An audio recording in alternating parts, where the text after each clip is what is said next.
ஆண்டவராகிய இயேசு கிறிஸ்துவின் நாமத்திற்கு மகிமை உண்டாவதாக. இந்த காலை நேரத்திலே உங்களை வாழ்த்துகிறேன். இந்த கடைசி நாட்களிலே பிசாசு எந்தெந்த ரூபங்களில் ஆண்டுடைய பிள்ளைகளை வஞ்சிக்க வருகிறான், பாவத்தில் தள்ள வருகிறான் என்கிற தலைப்பிலே கடந்த 5 நாட்களாக நாம் அநேக காரியங்களை பார்த்து வருகிறோம்.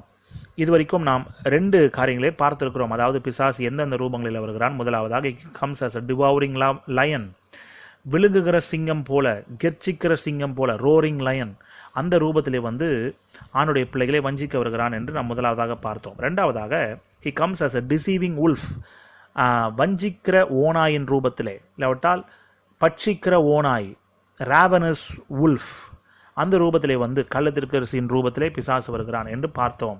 இன்னைக்கு மூன்றாவதாக ஒரு காரியத்தை பார்க்க போகிறோம். பிசாசு வருகிற மூன்றாவது ரூபம் என்ன? he comes as a deadly serpent, ஒரு ஆபத்தான சர்ப்பத்தின் ரூபத்திலே, உயிரை எடுக்கக்கூடிய ஒரு விஷத்தன்மை வாய்ந்த ஒரு சர்ப்பத்தின் ரூபத்திலே இந்த பிசாசு வருகிறதற்கும் வாய்ப்பு இருக்கிறது. 2 கொரிந்தியர் 11ஆம் அதிகாரம் 2-3 வசனங்களை நாம் வாசிக்க போகிறோம். நான் உங்களை கற்புள்ள கன்னியாக கிறிஸ்து என்னும் ஒரே புருஷனுக்கு ஒப்பு கொடுக்க நியமித்தபடியால் உங்களுக்காக தேவ வைராக்கியம் கொண்டிருக்கிறேன். ஆகிலும் சர்ப்பமானது தன்னுடைய தந்திரத்தினாலே ஏவாளை வஞ்சித்தது போல உங்கள் மனதும் கிறிஸ்துவை பற்றிய உண்மை நின்று விலகும்படி கெடுக்கப்படுமோவென்று பயந்திருக்கிறேன். இந்த 2ஆம் வசனத்திலே பவுல் ஒரு படத்தை சித்தரிக்கிறார். அது என்ன படம்? ஒரு பெண்ணுக்கும் ஒரு ஆணுக்கும் திருமணம் நடக்கவிருக்கிறது. ஆனால் அந்த திருமண காலகட்டத்திற்கு முன் நியமிக்கப்படுகிறார்கள், பெட்ரோத்தல்.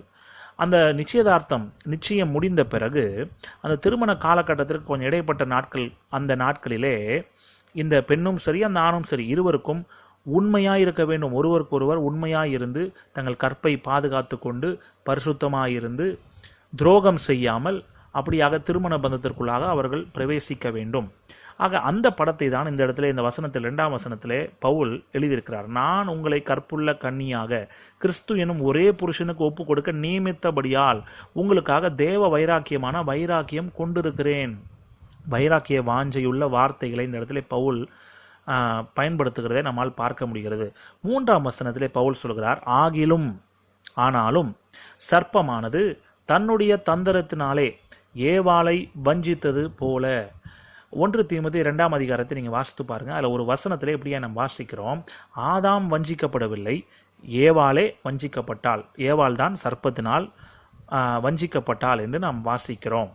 ஏவாள் சர்ப்பத்தினால் வஞ்சிக்கப்படுகிறாள். ஆனால் ஆதாமும் ஏவாளினுடைய வார்த்தைகளுக்கு எதிர்வார்த்தை, ஒரு எதிர்கேள்வி கூட கேட்காமல் ஏவாள் சொன்ன வார்த்தைகள் அப்படியே கீழ்ப்படிந்து ஆதாமும் பாவத்தை செய்தான் என்றெல்லாம் நாம் பார்க்கிறோம்.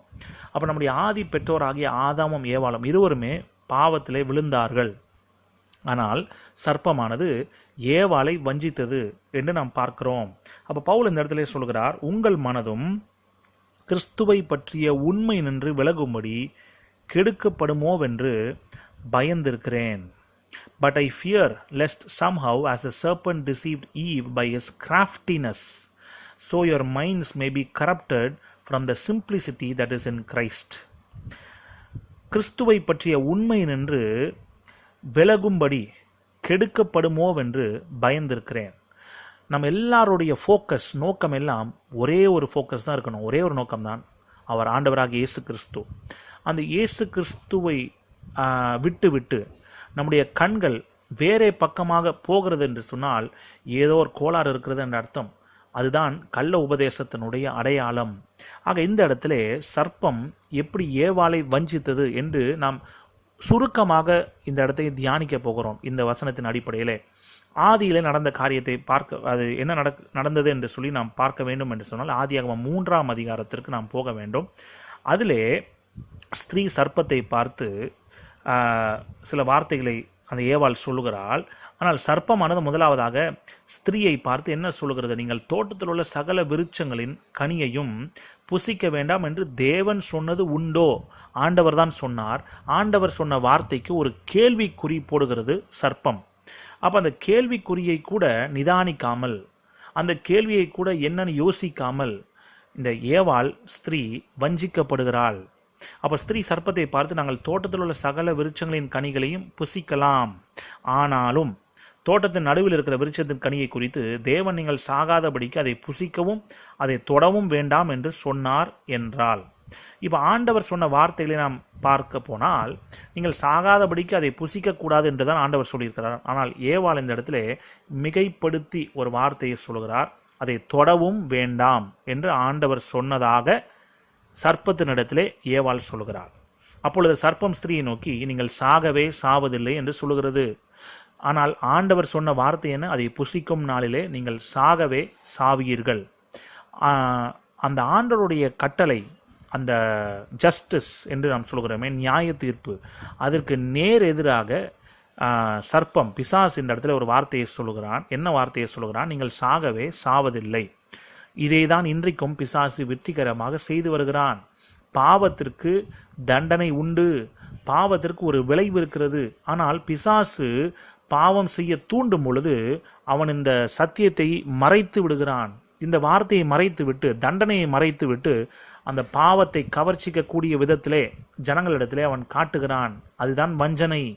நீங்கள் சாகவே சாவீர்கள் என்ற ஆண்டவர் சொன்ன வார்த்தையை நேர் எதிராக அவன் முரண்பாடான வார்த்தையை கொண்டு அவன் என்ன சொல்லுகிறான்? நீங்கள் சாகவே சாவதில்லை. அப்போ ஏவாளுக்கு ஒரு மனநிலை ஒரு ஏற்படுகிற ஒரு யோசனை, என்னதான் கனியை புசித்தாலும் இந்த சர்ப்பம் சொல்லுகிறது நாங்கள் சாக மாட்டோம் என்று சொல்லி. அப்போ முயற்சி எடுத்தால்தான் என்ன, எப்படி இருந்தாலும் நாங்கள் சாக போகிறது இல்லை, அப்போ இந்த பாவத்தை செய்தால்தான் என்ன என்கிற ஒரு எண்ணம் ஏவாளுக்கு வந்துவிட்டது. இன்றைக்கும் பிசாசு இதே காரியங்களை தான் செய்து கொண்டிருக்கிறான். அப்போ பாருங்கள், பிசாசு அன்றைக்கு ஏவாளை இப்படிப்பட்ட வார்த்தைகளை சொல்லி வஞ்சித்தான். இன்னும் ஒரு காரியத்தையும் சொல்லி வஞ்சிக்கிறான். நீங்கள் இதை புசிக்கும் நாளிலே உங்கள் கண்கள் திறக்கப்படும் என்றும், நீங்கள் நன்மை தீமை அறிந்து தேவர்களைப் போல் இருப்பீர்கள் என்றும் தேவன் அறிவார் என்றது. அப்போ இந்த வார்த்தையிலே ஒரு பாதி உண்மை இருக்கிறது. half truth is also a lie. அதை நம்ம புரிந்து கொள்ளணும். பாதி உண்மையும் பொய்க்கு சமமானதே. இன்னும் சொல்லப்போனால் பாதி உண்மை அப்பட்டமான பொய் காட்டிலும் ரொம்ப ஆபத்தானது. ஆகவேதான் பாதி உண்மையை பிடித்து கொண்டு நாம் என்றைக்குமே கிறிஸ்தவ வாழ்க்கையை வாழக்கூடாது. குறிப்பாக இந்த கடைசி நாட்களிலே பல கள்ள உபதேசங்கள் இருக்கிறது. இந்த கள்ள உபதேசங்களை குறித்து நாம் மற்றவர்களிடத்திலே, அதாவது குறிப்பாக இந்த செழிப்பு உபதேசத்தை குறித்து நாம் அந்த செழிப்பு உபதேசத்தைக்கு பின்பாக ஓடிக்கொண்டிருக்கிற இடத்திலே போய் சொன்னால் அவர்கள் என்ன சொல்வார்கள்? இதுவும் வேதாகமத்தில் இருக்கிற சத்தியம்தானே, இதுவும் ஆண்டுடைய வார்த்தையில் எழுதப்பட்டிருக்கிற வசனத்தை தானே இவர்கள் பிரசங்கிக்கிறார்கள், அப்போ இதில் என்ன தவறு இருக்கிறது என்றெல்லாம் நம்மை பார்த்து அவர்கள் கேட்பார்கள். ஆனால் அதனால்தான் நான் ஆரம்பத்திலே சொன்னேன், பாதி உண்மையும் பொய்யுக்கு சமமானதே. பிசாசு இன்றைக்கு ஒருவேளை அப்பட்டமான பொய்யை சொல்லாமல் இருக்கலாம் பிசாசு. ஆனால் அவன் வெற்றிகரமாக செய்து வருகிற காரியம் என்ன தெரியுமா? பாதி உண்மையை சொல்லுவான், பாதி பொய்யை சொல்லுவான். அதில் தான் அவன் எக்ஸ்பர்ட். ஆண்டவராக இயேசுவையே வனாந்திரத்திலே சோதிக்க வந்தானே சோதனைக்காரன். எப்படி வந்தான்? சங்கீதம் 91 அதிகாரத்தில் வருகிற ஒரு வசனத்தின் அடிப்படையில் தான் ஆண்டவரை சோதித்தான். அதை நம்ம மறந்து போகக்கூடாது. உடனே நம்ம பைபிளில் இருக்கிற வசனத்தை யாராகிலும் பேசிவிட்டால் உடனே அவர்கள் தேவ ஊழியக்காரர்கள் என்று நாம் தவறாய் விளங்கிக் கொள்ளக்கூடாது. பிசாசும் வசனம் பேசுவான். ரொம்ப ஜாக்கிரதையாக இருக்கணும். சொல்லப்பட்ட சந்தர்ப்ப சூழ்நிலை, எந்த சூழ்நிலையிலே அந்த வசனத்துடைய அர்த்தம் என்ன, இது எல்லாம் மறைத்து விட்டு வேத புரட்டர்கள் வேதத்தை புரட்டுவார்கள். இதிலே பிசாசு ஒரு எக்ஸ்பர்ட். அந்த புரட்டுவதிலே அவன் கை தேர்ந்தவன் பிசாசு. இதை நாம் மறந்து போகவே கூடாது. இப்போ பாருங்கள், இந்த இடத்துல ஏவாளை இந்த வார்த்தைகள் எல்லாவற்றையும் சொல்லி பாதி உண்மையை சொல்கிறான், பாதி பொய் இருக்கிறது. அப்போ இந்த காரியங்கள் எல்லாம் ஏவாள் யோசித்து பார்க்கவில்லை, அவள் வஞ்சிக்கப்பட்டு போனாள். இந்த சிந்தனையோடு நாம் இன்றைக்கு முடிக்கலாம். நாளை தினத்தில் இந்த கருத்தை நாம் தொடர்ந்து தியானிக்க போகிறோம். இன்றைக்கு ஆண்டவர் அவருடைய கிருபையினால் நம்மை நடத்துவாராக. ஆமென்.